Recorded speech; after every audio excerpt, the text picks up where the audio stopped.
Кинеската наезда, која веќе значително удира по европската автомобилска индустрија, посебно болна ќе биде за Германија, каде се очекува во наредните 5-6 години дури 160.000 луѓе да ги загубат своите работни места.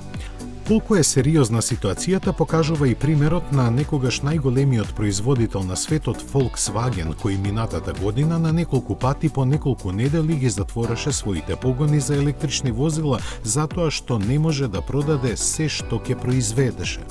Така, компанијата ланската година ја заврши со 700.000 електрични возила од вкупно продадените 9,2 милиони.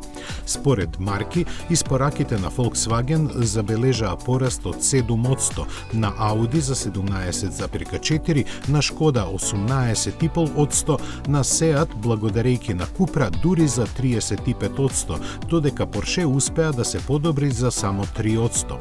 Иако оваа бројка е за добри 12% повистока од 2022, таа не беше доволна да ги задржи плановите за иднината на зацртаниот колосек.